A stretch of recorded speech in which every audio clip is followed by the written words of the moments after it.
Assalamualaikum warahmatullahi wabarakatuh. Selamat datang kembali teman-teman semuanya. Pada video sebelumnya kita udah membahas soal nomor 2 tipe A, yang mana kita menghitung medan listrik di titik P.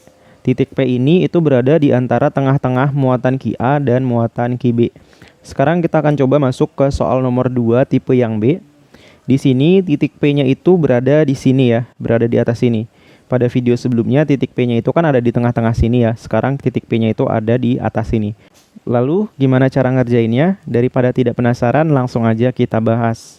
Di sini capaiannya mampu menyelesaikan medan listrik yang ditimbulkan oleh muatan diskrit.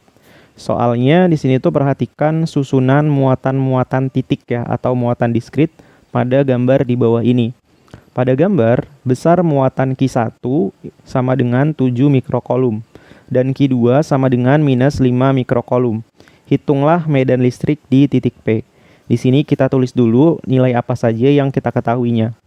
Yang pertama kita diketahui nilai Q1, yaitu nilainya sama dengan 7 mikrokolum. Kemudian kita diketahui juga nilai Q2 sama dengan minus 5 mikrokolum. Kemudian di sini kalau kita lihat, kita kan pengen menghitung medan listrik di titik P. Kita coba lihat dulu ya jarak dari muatan Q1 terhadap titik P. Jadi jarak muatan Q1 terhadap titik P itu namanya R1. Nah, R1 nilainya kalau kita lihat di sini tuh 0,4 meter. Nah, kemudian di sini kita lihat jarak dari muatan Q2 ke titik P.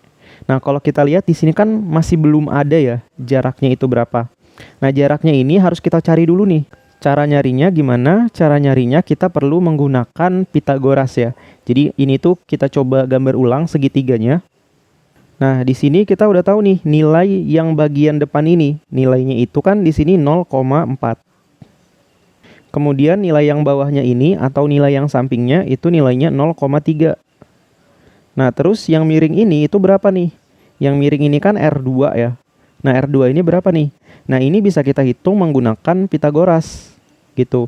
Nah, caranya gimana? Caranya adalah tinggal kita tulis nih akar sisi depannya itu kita pangkatkan 2, jadi 0,4 dipangkatkan 2 ditambah sisi sampingnya dipangkatkan 2.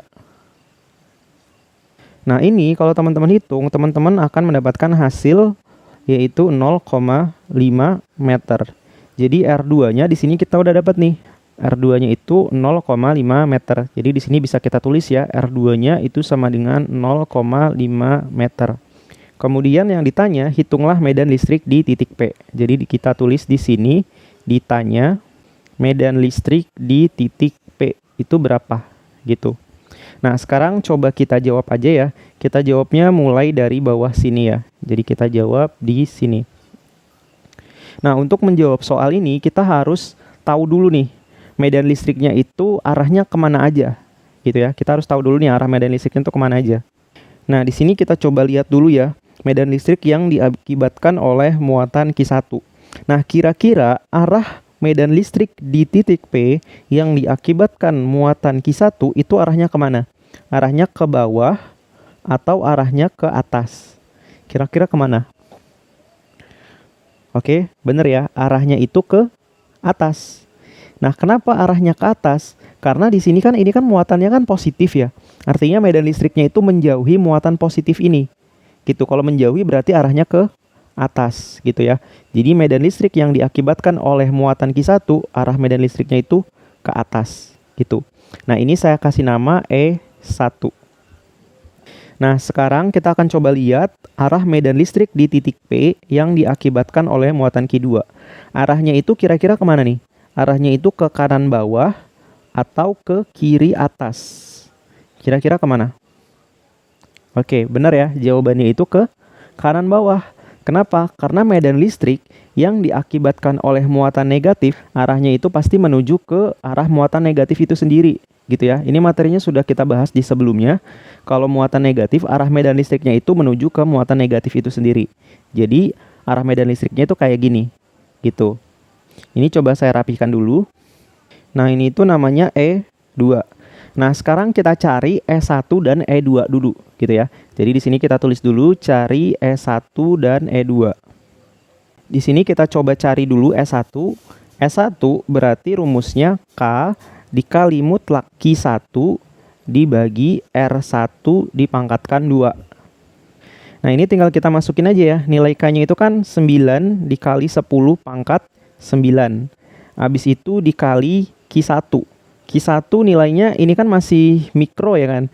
Berarti di sini perlu kita ubah dulu ke kolom ya. Berarti kalau kita pengen ubah ke kolom, ini tuh karena mikro dikali 10 pangkat minus 6 gitu. Kemudian yang ini juga sama nih, kita ubah ke kolom, berarti di sini minus 5 dikali 10 pangkat minus 6 kolom. Nah, sekarang kita coba masukkan nilai Q1-nya. Q1-nya itu 7 dikali 10 pangkat minus 6. Kemudian dibagi sama R1. R1-nya itu nilainya 0,4 dipangkatkan 2. Karena R1 pangkat 2, makanya dipangkatkan 2. Nah, ini tinggal kita hitung aja nih. Nah, ini kalau kita hitung, kita akan mendapatkan hasil 3,9 dikali 10 pangkat 5. Satuannya Newton per kolom. Nah, ini nilai E1-nya. Berikutnya kita akan coba cari nilai E2-nya. Di sini kita buat di sebelah sini ya. Jadi kita hitung dulu nilai E2-nya. E2 itu nilainya sama dengan K dikali mutlak Q2 dibagi R2 pangkat 2. Nah, di sini tinggal kita masukkan aja nih. Nilai K-nya itu kan 9 dikali 10 pangkat 9. Kemudian dikali mutlak Q2. Q2 itu kan di sini nilainya negatif ya. Nah, di sini karena mutlak, maka kita masukkan aja nilai positifnya, yaitu 5 dikali 10 pangkat minus 6 dibagi sama R2. R2 itu nilainya 0,5. Kemudian dipangkatkan 2. Gitu. Nah, ini tinggal kita hitung juga nih. Kalau kita hitung hasilnya itu 1,8 dikali 10 pangkat 5. Satuannya Newton per kolom. Jadi ini besar nilai E2-nya. Nah, setelah kita mencari nilai E1 dan nilai E2, di sini kita coba lihat lagi gambarnya. Di sini kan gambar E2 ini kan miring ya. Karena ini miring, maka perlu kita uraikan dulu nih nilai E2-nya. Gitu ya. Jadi E2 ini kita uraikan terhadap sumbu X, maka di sini akan menjadi E2X gitu. Kemudian kita uraikan juga nih terhadap sumbu Y. Jadinya menjadi E2Y. Gitu. Nah, karena di sini kita uraikan kayak gini, maka kita harus mengetahui sudutnya itu berapa.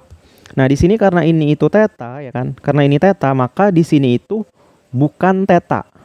Oke. Kalau di sini theta, maka di sini bukan theta. Nah, yang theta itu yang ada di sebelah sininya. Gitu ya. Jadi di maths itu di bagian trigonometri itu ada sudut berseberangan. Jadi di tetanya itu ada di sebelah sini. Nah, di sini karena E2X itu berada di samping sudut theta, maka nilai E2X ini itu E2 dikali cos theta. Jadi di sini kita tulis E2 dikali cos theta. Terus di sini yang E2Y itu menjadi E2 sin theta. Gitu ya. Jadi kalau cosnya udah dipakai di sumbu X, berarti di sumbu Y-nya itu sin. Gitu. Nah, tapi di sini kita belum tahu nih nilai sudutnya itu berapa. Ya kan? Kita belum tahu nilai sudutnya berapa. Nah, terus gimana untuk mencari nilai sudutnya? Nah, di sini kita akan coba gunakan juga segitiga yang kita udah buat sebelumnya di sini ya.